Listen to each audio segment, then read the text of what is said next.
Welcome to Suman TV. నేను మీ నవీన్. ప్రస్తుతం నేను ఎపియాన్ పెయిన్ మేనేజ్మెంట్ సెంటర్లో ఉన్నాను. మనతో ఉన్నారు పిఆర్పి ఆద్యులు, అదేవిధంగా pain management expert doctor Sudheer దారా గారు. హాయ్ సార్, నమస్తే అండి. నమస్తే నవీన్. సార్, మీ వీడియో కింద ఒక కమెంట్ చూశాను సార్. నేను ఏంటంటే అది రియల్ లైఫ్లో నేను కూడా ఎక్స్పీరియన్స్ చేశాను. ఆ కమెంట్ చూసిన తర్వాత భయం వేసింది సిలిండర్ మోయాలంటే. ఏంటంటే ఒక బరువు ఎత్తేటప్పుడు నాకు భుజం పట్టేసింది సార్. దాన్ని నెగ్లెక్ట్ చేశాను. నెగ్లెక్ట్ చేసిన తర్వాత హాస్పిటల్కి వెళ్తే లేదు, ఇది సర్జరీ అవుతుంది నీకు, ఎందుకంటే మొత్తం అక్కడ ఉన్న మజిల్స్ అన్నీ కూడా డ్యామేజ్ అయిపోయాయి, అదేవిధంగా బోన్స్ స్ట్రక్చర్ కూడా షేప్ మారిపోయింది అంటున్నారు. అంటే ఏదైనా ఒక బరువు ఎత్తేటప్పుడు మనకు పట్టేసింది అని అంటే అది సర్జరీ వరకు వెళ్ళే అవకాశం ఉంటుంది. అది బ్యాక్ బోన్ కావచ్చు, లేదంటే షోల్డర్ కావచ్చు. అంటే ఇట్లా బరువులు సడన్గా ఎత్తడం వల్ల సిలిండర్ కానీ సూట్ కేస్ కానీ, మన జిమ్ లో మన ఫ్రెండ్స్ ఉన్నారు చాలా మంది, అది ఇప్పుడు జిమ్ ట్రైనర్ చెప్తుంటారు, సార్ ఈరోజు 10 కేజీలు ఎత్తారు, రేపు 50 ఎత్తుతాం సార్, 50 అయిపోయి 70 ఎత్తుతాం సార్ అంటే వాడిది ఏం పోయింది, ఏం వీళ్ళు ఎత్తుతారు, టక్ అని పట్టేస్తుంది. అంటే అదేంటి ఫస్ట్ ఆఫ్ ఆల్ కనుక్కోవాలి అసలు ఎందుకు సడన్. అంత ముందు వరకు నీకు నొప్పి లేదు, జిమ్ లో హ్యాపీగా చేసుకుంటున్నావు, నీకు కూడా అంతా బాగున్నావు, సిలిండర్ ఎత్తావు, ఏదో మనం సూట్ కేసులు ప్రయాణం అప్పుడు ఎత్తుతూ ఉంటాం, ఇంత ముందు వరకు నొప్పి లేదు, సడన్ గా ఎందుకు వచ్చింది, ఏదో జరిగింది. సో అలా అలా అలా జరిగినప్పుడు సివియర్ పెయిన్ వచ్చినప్పుడు ఏం ట్రీట్మెంట్ చేయాలని ముఖ్యంగా, అది ఏం జరుగుతుంది, అది నడుములో కానీ షోల్డర్లో కానీ నెక్ కూడా వస్తుంది. సో ఇప్పుడు ఈ స్పైన్ అంటే నెక్ కానీ నడుము కానీ అంటే స్పైన్ రిలేటెడ్, స్పైన్ చుట్టూ ఉన్న మజిల్స్, ఆ మజిల్స్ మీద ఫేషియా ఉంటాయి. వీటిల్లో ఏదో ఒకటి దెబ్బతింటుంది. ఫేషియా క్రాక్ అయి ఉండొచ్చు, మజిల్ క్రాక్ అయి ఉండొచ్చు, కొంచెం డిస్క్లు ఉండాల్సిన ప్లేస్లో ఉండకుండా బయటకు వచ్చి నరాన్ని ఒత్తుతుండొచ్చు. సో షోల్డర్లో లిగమెంట్స్ ఉంటాయి, షోల్డర్లో మజిల్స్ ఉంటాయి, షోల్డర్ జాయింట్ ఉంటుంది, లేబ్రమ్ అని ఇంకొక ప్లేస్ ఉంటుంది, అవి కూడా డ్యామేజ్ అయ్యి ఉండొచ్చు. నెక్లో కూడాను bones, ligaments, discs, nerves. So ఏదో వెళ్ళి ఏదో టెస్ట్ చేసుకొని అది ఏదో బయట పెట్టి దానికి ఆపరేషన్ చేసుకోవడం ద్వారా తప్పుదారిపోయే అవకాశం ఉంది. ఫస్ట్ ఆఫ్ ఆల్ కరెక్ట్ కనుక్కోవాలి. లైట్ తీసుకునే ఇబ్బంది కదా సార్, లైట్ పడుకుంటావు, సడన్ స్పాజం వచ్చినప్పుడు 15-20 రోజులు నొప్పి తగ్గ లేస్తే పట్టుకుంటుంది. సో అందుకని ఇమీడియట్ గా ఒకవేళ అంత పెయిన్ ఉంటే ఫస్ట్ ఆఫ్ ఆల్ ఒక 4 రోజులు పెయిన్ కిల్లర్స్ అవి తీసుకొని వెయిట్ చేసి, ఓకే, దాని తర్వాత ఒక ఎంఆర్ఐ తీసుకోవాలి. ఎంఆర్ఐలో కొంత ఇన్ఫర్మేషన్ వస్తుంది.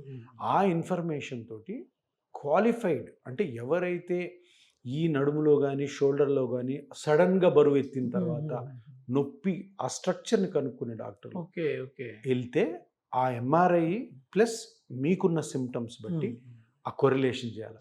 ఏదో ఎంఆర్ఐలో నీకు సడన్ పెయిన్ వచ్చింది, ఎంఆర్ఐలో చిన్న డిస్క్ ప్రొలాప్స్ ఉందని డిస్క్ బికావు అనుకో, వేస్ట్ నీకు, నువ్వు అలాగే ఉంటావు, దానివల్ల ఇంకా లేనిపోయిన కాంప్లికేషన్. స్పైన్ మీద ఒకసారి సర్జరీ ఏంటంటే నీకు మళ్ళీ నెక్స్ట్ టైం నొప్పి వస్తే ఇంకా స్పైన్ సర్జరీ ఇంకా ఫెయిల్ అవుతుంది. షోల్డర్ అయినంత కరెక్ట్గా అంటే ఇప్పుడు ఎంఆర్ఐలో ఉన్న చేంజెస్ డాక్టర్ గారికి హెల్ప్ అవుతాయి, అంతేగాని అందులో ఉన్న చేంజే నీలో పెయిన్ కారణం అని చెప్పడానికి లేదు. సో నీ బాడీలో అంత స్పాజం రావడానికి గల కారణం అనుకోవాలి. సో కొన్నిసార్లు సర్జరీ పోవాల్సి వస్తుంది అవసరమైతే, ఎక్కువ పాళ్ళు సర్జరీకి వెళ్ళాల్సిన అవసరం లేదు, కానీ కరెక్ట్ కనుక్కోవాలి. దీనికి ఒకవేళ ఏదైనా ఇప్పుడు ఎక్కువ సిట్టింగ్ పొజిషన్లో జాబ్ చేసే వాళ్ళు ఉంటారు కదా సార్, వాళ్ళకి వచ్చేసేసి ముడ్డి ఎముక దగ్గర పెయిన్ అంటుంటారు. ఈ డాక్టర్ దగ్గరికి వెళ్తే L5 ప్రాబ్లము, L5S1 ప్రాబ్లం అంటుంటారు, దానికి కూడా సర్జరీ అంటూ ఉంటారు. దానికి పిఆర్పి సూటబులా సార్? టైల్ బోన్ పెయిన్ అంటాం, లాస్ట్లో తోకముట్టి అంటారు. ఇట్లా కూర్చున్నప్పుడు ఆ బోను తగులుతా ఉంది అనుకో, లేదు ధన్మన్ కింద పడ్డావు, బటక్స్ మీద ల్యాండ్ అయినావు, చిన్న ఫ్రాక్చర్ అవుతుంది.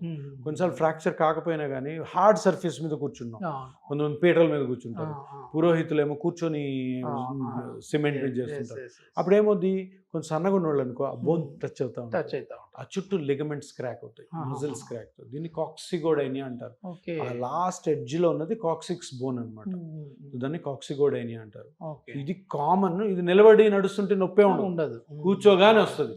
ఆ కూర్చోవడం కూడా ఇలా కూర్చుంటారు, కాకుండా ఇలా ముందుకు కూర్చుంటారు, వెనక్కి కూర్చోగానే అది టచ్ అవుతుంది.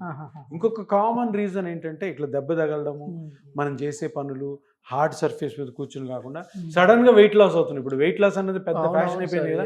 సడన్ వెయిట్ లాస్ అయినప్పుడు ఏమవుతుంది, ఇప్పుడు ఇది ఇది ఇది టైల్ బోన్, ఇది బటక్. వెయిట్ లాస్ లో బటక్ కూడా సన్నగా వద్దా, ఇది సన్నగా అయినప్పుడు ఏమవుతుంది, ఇది కింద తగులుతుంది. ఇంతకు ముందు మీకు బటక్ లా ఉన్నది, లా ఉంది కాబట్టి ప్రొటెక్ట్ చేస్తుంటది. బటక్స్ ఎప్పుడైతే సన్నగానో ఇది కింద తగులుతుంది. అవును, సో అది ఎప్పుడు డాక్టర్ గారు అడగాల్సింది ఏంటంటే ఈ టైల్ బోల్ పెయిన్ వచ్చి ఈ మధ్య బాడీ వెయిట్ తగ్గావా? అవును సార్, నేను కీటో డైట్ చేసి నేను ఆకులు అలమలు తిని అన్నం తినకుండా ఆ ఆయిల్ ఈ ఆయిల్ తిని తగ్గాను సార్ అంటాడు. అటువంటి వాళ్ళలో కూడా జరుగుతుంది. సో దీని ట్రీట్మెంట్ ఏంటి? దీనికి సర్జరీస్ లేవు. నాకు సర్జరీ అంటే చాలా రేర్గా సర్జరీస్, అంటే ఆ టిప్ ఉంది కదా, టిప్ని కట్ చేసేస్తారు. దాంతో చాలా ఫెయిల్యూర్స్ ఉన్నాయి. సో దీనికి మనము పెయిన్ మేనేజ్మెంట్లో కొన్ని టెక్నిక్స్ ఉన్నాయి. చిన్న ఇంజెక్షన్తో, రేడియో ఫ్రీక్వెన్సీ అబ్లేషన్, ట్రిపుల్ మాన్యూర్ టెక్నిక్ అని చిన్న ఇంజెక్షన్తోనే దాన్ని రికవర్ చేయొచ్చు. ఇప్పుడు ఈ డిస్కుల దగ్గర గుజ్జు అరిగిపోయింది అంటుంటారు సార్, మోకాళ్ళలో ఎట్లా ఉంటుందో డిస్కుల దగ్గర కూడా ఉంటుంది కదా, వాటికి కూడా యూజ్ చేయొచ్చా సార్ ఇది? డిస్కులో గుజ్జు ఉండదు, డిస్కే గుజ్జు. రెండు బోన్స్ మధ్యలో ఉన్న కుషన్ లా ఉంటుంది. ఆ కుషన్ పక్కనే నర్వ్ పోతుంటుంది. ఈ డిస్క్ కానీ వెనక్కి వచ్చింది అనుకో, నర్వ్ మీద ప్రెషర్ పడుతుంది, అప్పుడు సయాటికా వస్తుంది. సో అది కాకుండా నడుము నొప్పికి ఇంకో కారణం, బోన్కి మధ్యలో చిన్న చిన్న జాయింట్స్ ఉంటాయి. మొక్కలు లాంటి పెద్ద జాయింట్, చిన్న జాయింట్, ఆ జాయింట్స్ అరుగుతాయి. దానికి కూడా పిఆర్పి చేయొచ్చు. తర్వాత మజిల్స్ డ్యామేజ్ అయి ఉంటాయి, మజిల్స్ పెయిన్ఫుల్గా ఉంటాయి కొన్నిసార్లు. సో దానికి పిఆర్పి వాడచ్చు. ఇప్పుడు రీసెంట్గా ఒక ఫేమస్ తెలుగు యాక్టర్కి స్టంట్లో ఏదో ఇంజరీ అయింది. ఇక్కడ ఆయన మొన్న ఒక ఏదో ఫంక్షన్లో ఫ్యాన్ వచ్చి ఇట్లా పట్టుకోపోయాడు, బట్ వద్దు నాకు నొప్పి ఉంది అన్నాడు.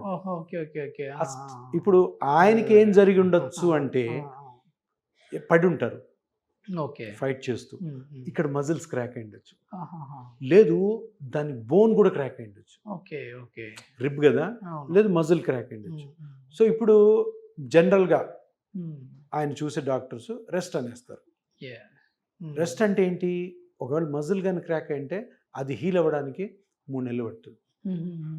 3 నెలల వరకు ఆయన షూటింగ్, 3 నెలల వరకు యాక్టివిటీ. ఇటువంటి కేసులో పిఆర్పి పనిచేస్తుంది. అది పిఆర్పి చేంజ్ ఒక 2-3 వీక్స్లో రికవర్ అయ్యొచ్చు. Simple logic. ఇప్పుడు పడ్డాడు, ఇక్కడ బోన్ అన్న ఫ్రాక్చర్ అయిండాలా, మజిల్ అన్న టేర్ అయిండాలి. బోన్ ఫ్రాక్చర్ అయితే ఆ నొప్పి తగ్గించడానికి వేరే ట్రీట్మెంట్ ఉంది పెయిన్ మేనేజ్మెంట్. మజిల్ క్రాక్ అయింది అనుకో పిఆర్పి. అంటే పిఆర్పి అన్నిటికీ సూటబుల్. మజిల్ క్రాక్ అయిందండి, నీ పిఆర్పిలో ఏముంటాయి? గ్రోత్ ఫ్యాక్టర్స్ ఉంటాయి. క్రాక్ అయిన ప్లేస్లో గ్రోత్ ఫ్యాక్టర్స్. ఎందుకు గ్రోత్ ఫ్యాక్టర్స్ అన్న పేరు ఎందుకు పెట్టారు? నేను పెట్టానా? సైంటిస్టులు పెట్టారు. గ్రో చేస్తాయి. ఇప్పుడు నువ్వు రెస్ట్ ఇచ్చి ఆయన నొప్పితో బాధపడే కంటే ఇది ట్రై చేయి. ఆయన బ్లడ్లోని సెల్స్ తీసివేయడం ఎందుకు చేయకూడదు? ఎందుకు చేయకూడదు? నేను సర్జరీ చిన్న ఇంజెక్షన్తో. So people should know. ఆయన కూడా తెలుసుకోవాలి. ఎందుకు బాధపడాలా? అది జరిగి కూడా 3-4 వారాలు అయినట్టుంది. నేను ఈ మధ్య ఏదో రీల్లో చూస్తున్నప్పుడు పాపం వాడు ఫ్యాన్ వచ్చి పట్టుకోవాలి. చాలా వరకు చాలా అవేర్నెస్ రావాలనుకుంటా. చాలా అవేర్నెస్ రావాలి. నీకు ఇంకొకటి ఓన్లీ మోకాళ్ళ గుజ్జు తర్వాత నడుము నొప్పి అనుకుంటా ఉంటారు, కానీ చాలా వాటికి ఉంది. చాలా ఇప్పుడు ఏంటబ్బా పిఆర్పి అన్నది 30 సంవత్సరాల నుంచి ఉంది. ఎందుకుంది? ఒకవేళ అది పని చేయకపోతే దాన్ని తీసేస్తారు. ఈరోజు నేను 2017లో స్టార్ట్ చేసినప్పుడు ఒకటే ఒక కిట్ ఉండేది పిఆర్పి. ఈరోజు 30 కిట్లు ఉన్నాయి మార్కెట్లో. ఎందుకు వచ్చాయి? దాని మీద నమ్మకం ఉంది ప్రజలకి. డాక్టర్లకి ఉండాల్సిన అవసరం లేదు, జనాలకు ఉంటే చాలు. పబ్లిక్ డిమాండ్ ఇది. పిఆర్పి అన్నది చాలా కండిషన్స్కి తెలుసు అని దగ్గర 50-60% జనరల్ పాపులేషన్కి తెలుసు. కొంతమంది డాక్టర్లు దీన్ని ఓర్చుకోలేక దాని గురించి నెగిటివ్ మాట్లాడతారు. తప్పేం లేదు, మాట్లాడి వాళ్ళు మాట్లాడిన వాళ్ళకి ఇట్లా ఆన్సర్ చెప్తాం. థ్యాంక్ యూ సార్, చాలా మంచి ఇన్ఫర్మేషన్. సో ఏదైనా ఒక పెయిన్ వచ్చింది అని అంటే ముందుగానే భయపడిపోయి మీరు ఏదో మరీ మీకు తెలియని వైద్యం తీసుకునే కంటే ఇట్లాంటి పెయిన్ మేనేజ్మెంట్లో పిఆర్పి కూడా సూటబుల్ అని చెప్పేసి డాక్టర్ గారు చెప్తున్నారు. సో ఇట్లాంటి పెయిన్స్ ఏదైనా అది లెగ్మెంట్ కావచ్చు, లేదు అని అంటే మజిల్ కావచ్చు, ఇట్లాంటి పెయిన్స్ వచ్చినా కూడా పిఆర్పి సూటబుల్. దీనికి సంబంధించి ఫర్దర్ ఇన్ఫర్మేషన్ ఏదైనా కావాలంటే హాస్పిటల్ వారి కాంటాక్ట్ నెంబర్ ప్రొవైడ్ చేస్తున్నాం, మీరు నేరుగా వారితో మాట్లాడచ్చు. Thank you.